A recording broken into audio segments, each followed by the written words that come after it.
Hello student.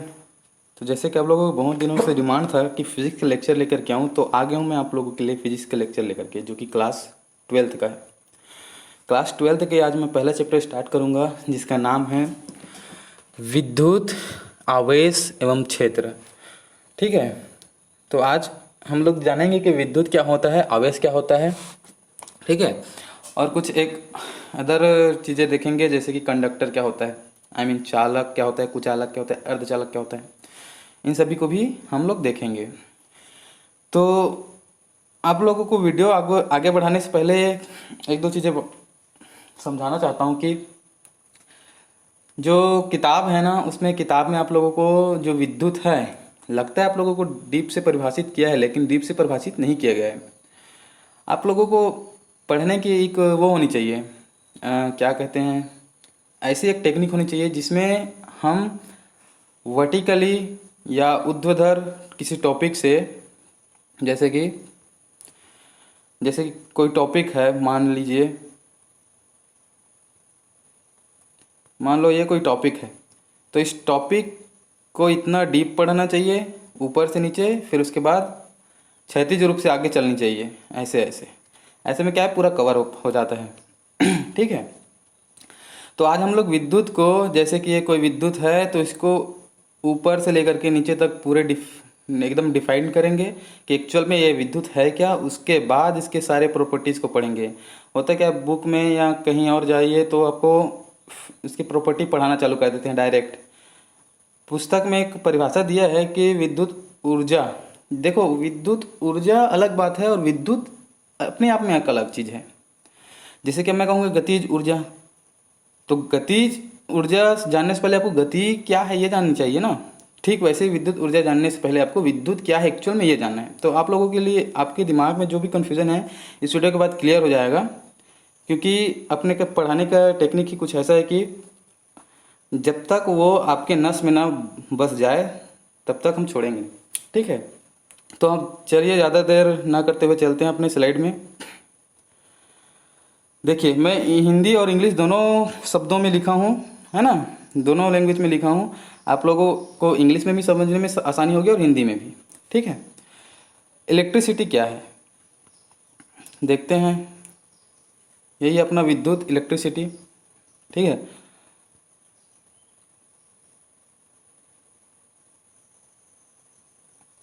देखिए electricity, it is a property of charge atom which can attract और disattract any other charge atom. कहने का मतलब, ये इलेक्ट्रिसिटी, देखो दुनिया में जो कुछ भी है वो तीन चार फॉर्म में होते हैं। या तो वो एक नाउन के फॉर्म में होंगे, या एक वर्ब के फॉर्म में होंगे, या एक एडवर्ब के फॉर्म में होंगे, या एक एडजेक्टिव के फॉर्म में। तो जो इलेक्ट्रिसिटी जो परिभाषित किया जाता है वो एक प्रॉपर्टी, एडजेक्टिव यानी कि गुण, विशेषण, विशेषता के फॉर्म में ही प्रदर्शित किया जाता है। जैसे कि ये किसकी विशेषता है, ये चार्ज एटम, मतलब ऐसे अणु परमाणु पदार्थ जिसमें चार्ज है, उसकी एक गुण होता है। क्या होता है वो गुण, क्या होता है, विच कैन अट्रैक्ट ऑन और डिसअट्रैक्ट एनी अदर चार्ज। मतलब जो किसी आवेशित, दूसरे किसी आवेशित वस्तुओं को अपनी ओर आकर्षित भी कर सकता है, या उसके कारण प्रतिकर्षित भी हो सकता है। तो विद्युत की एक सामान्य परिभाषा देखते हैं हिंदी में। विद्युत, किसी पदार्थ का वह गुण जिसके कारण वह किसी आवेशित पदार्थ को अपनी ओर आकर्षित करता है अथवा उसके ओर खुद आकर्षित हो जाता है, क्या कहलाता है, विद्युत कहलाता है। अब यहाँ तक तो पुस्तक में भी दिया है ना। अब मैं आप लोगों को बेसिक बताता हूँ। जो बताया था ना, ये अगर विद्युत है तो इसके नीचे कैसे जाएंगे, तो ये देखो नीचे इसकी डीप परिभाषा हम ऐसे देखेंगे। इसके लिए आप लोगों को एक स्लाइड पे लेकर चलता हूँ मैं। ये देखो दुनिया में क्या है, दुनिया किससे बना है, पूरे पदार्थ से बना है। ओके, पदार्थ से बना है। अब पदार्थ का अंतिम भाग क्या है, ये परमाणु है। ठीक है, परमाणु है। और परमाणु में क्या होते हैं, और परमाणु में होते क्या हैं, ये क्या है परमाणु में,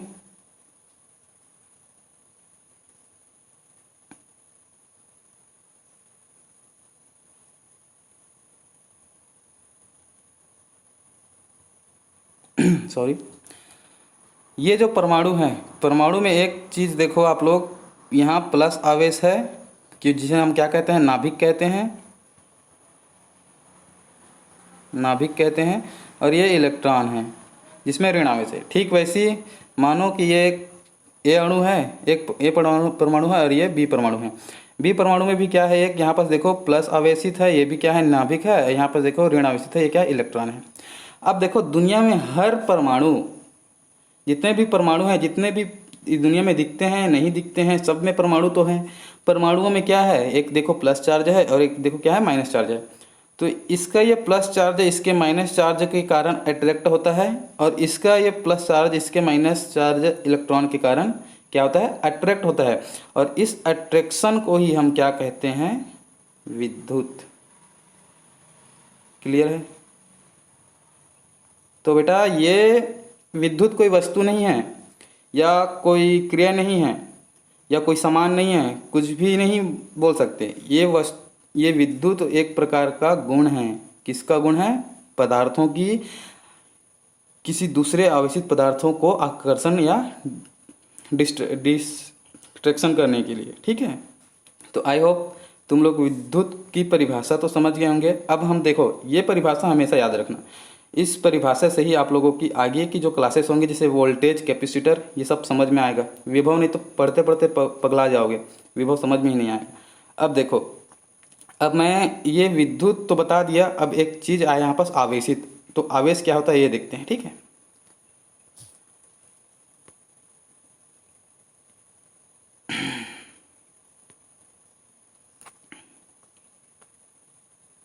देखो, व्हाट इज अ चार्ज।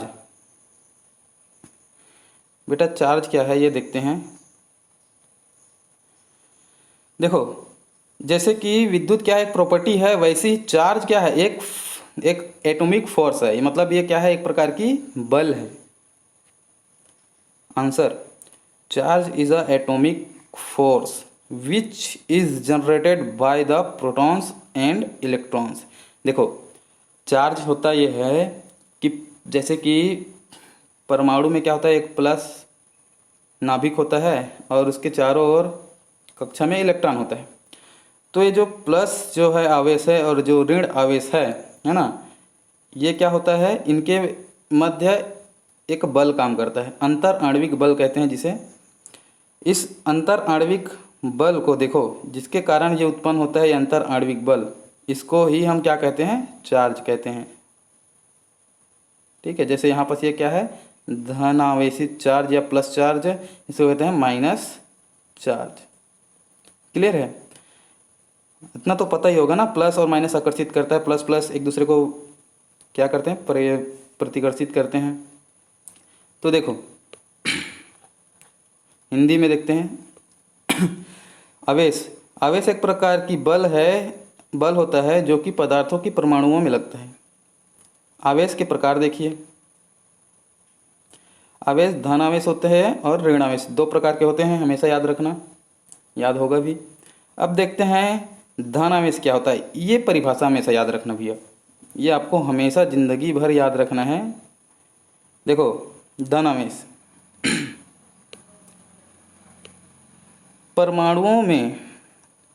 परमाणुओं में उपस्थित प्रोटॉनों के समूह।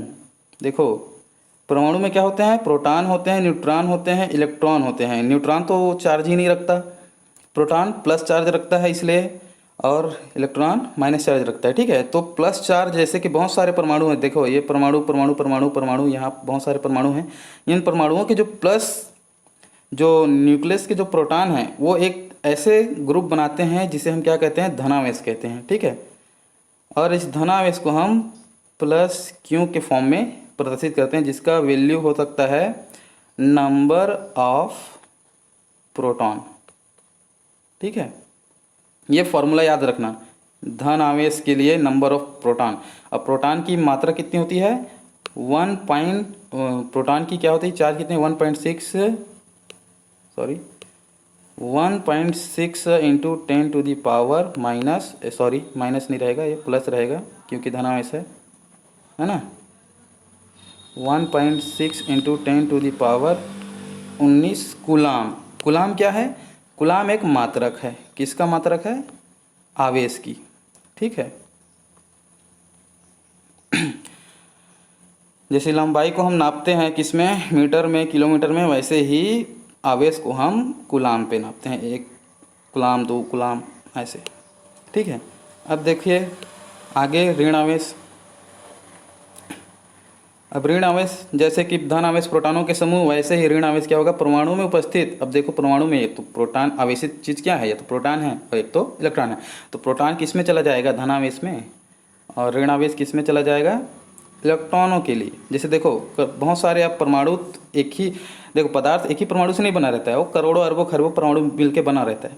उनमें उनमें परमाणु इतने पास पास होते हैं कि उसके इलेक्ट्रॉन एक दूसरे के पास आ जाते हैं। तो ऐसे पास आकर के एक एक वो लोग क्या बनाते हैं? एक ऊर्जा स्तर बनाते हैं जिसको हम ऋण आवेश कहते हैं। एक चार्ज बनाते हैं ये लोग जो कि ऋणात्मक होता है, जिसका भी मान क्या होता है?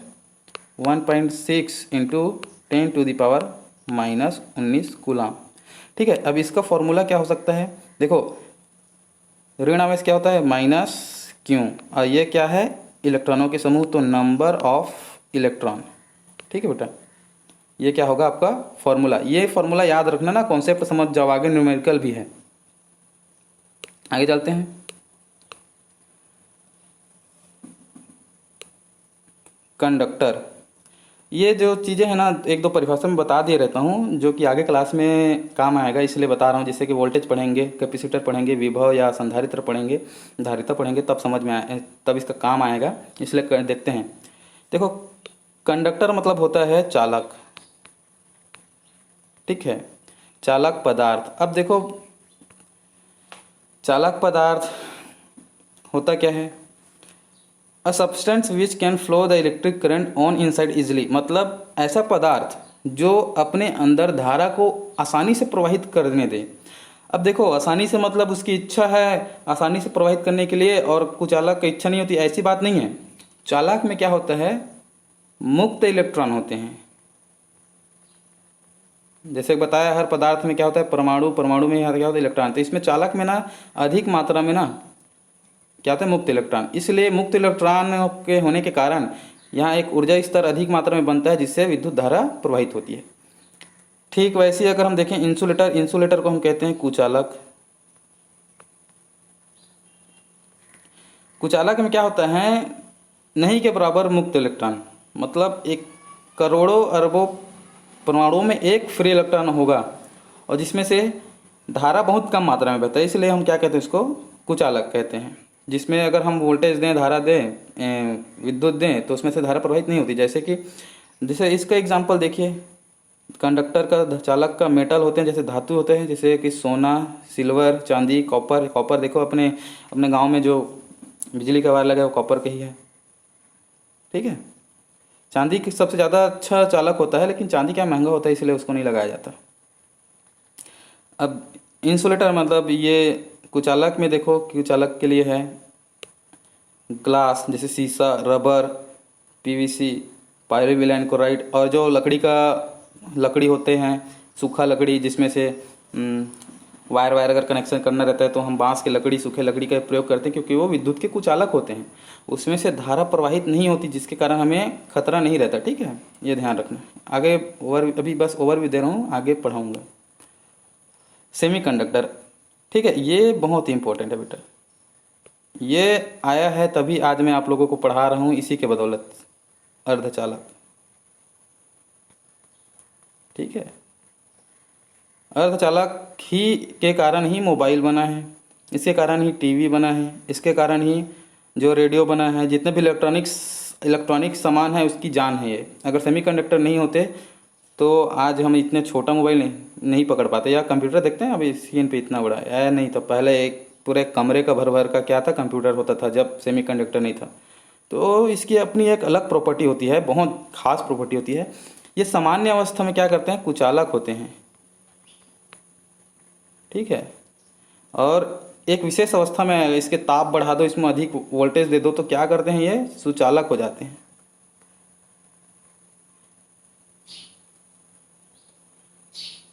क्या हो जाते हैं? सुचालक हो जाते हैं।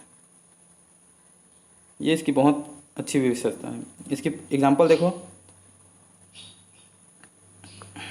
कार्बन है, जो अपने आवर्त सारणी के जो 14वें वर्ग का जो जितने भी तत्व हैं, जैसे कि कार्बन, जर्मेनियम, गैलीलियम, ये क्या होते हैं, सभी अर्धचालक होते हैं। क्यों? क्योंकि इसके लास्ट कोष में 4 इलेक्ट्रॉन होते हैं, जो कि अपने आप में क्या होते हैं, बहुत स्ट्रांग होते हैं। अगर 5 हुआ तो 3 खींच लेंगे, और अगर 3 हुआ तो 3 त्याग देंगे, लेकिन 4 हुआ तो इसकी जो पावर होती है हाईएस्ट होती है, इस कारण ठीक है ये स्टेबल होता है। ये हिंदी में चालक पदार्थ वह पदार्थ जिसमें से धारा आसानी से प्रवाहित हो जाती है। धातु सोना। अर्धचालक वह पदार्थ जो सामान्य अवस्था में कुचालक तथा विशेष अवस्था में चालक की भांति व्यवहार करता है। ये आपके लिए हिंदी में कुछ दिया है, इंग्लिश वाले पढ़ लेना, ठीक है। Semiconductor a substance which can not flow the electric current on inside easily eight normal condition, they flow the electric current at the specific condition like overheat, over voltage etc। ठीक है। अगर video आप लोगों के लिए helpful ज़रा से भी लगा तो आप लोग वीडियो को लाइक कर सकते हैं, और ऐसे ही आगामी कॉन्सेप्चुअल वीडियो के लिए आप अपने हमारे इस YouTube चैनल को सब्सक्राइब करके रख सकते हैं। ठीक है, मिलते हैं कल अगले वीडियो के साथ। थैंक्स।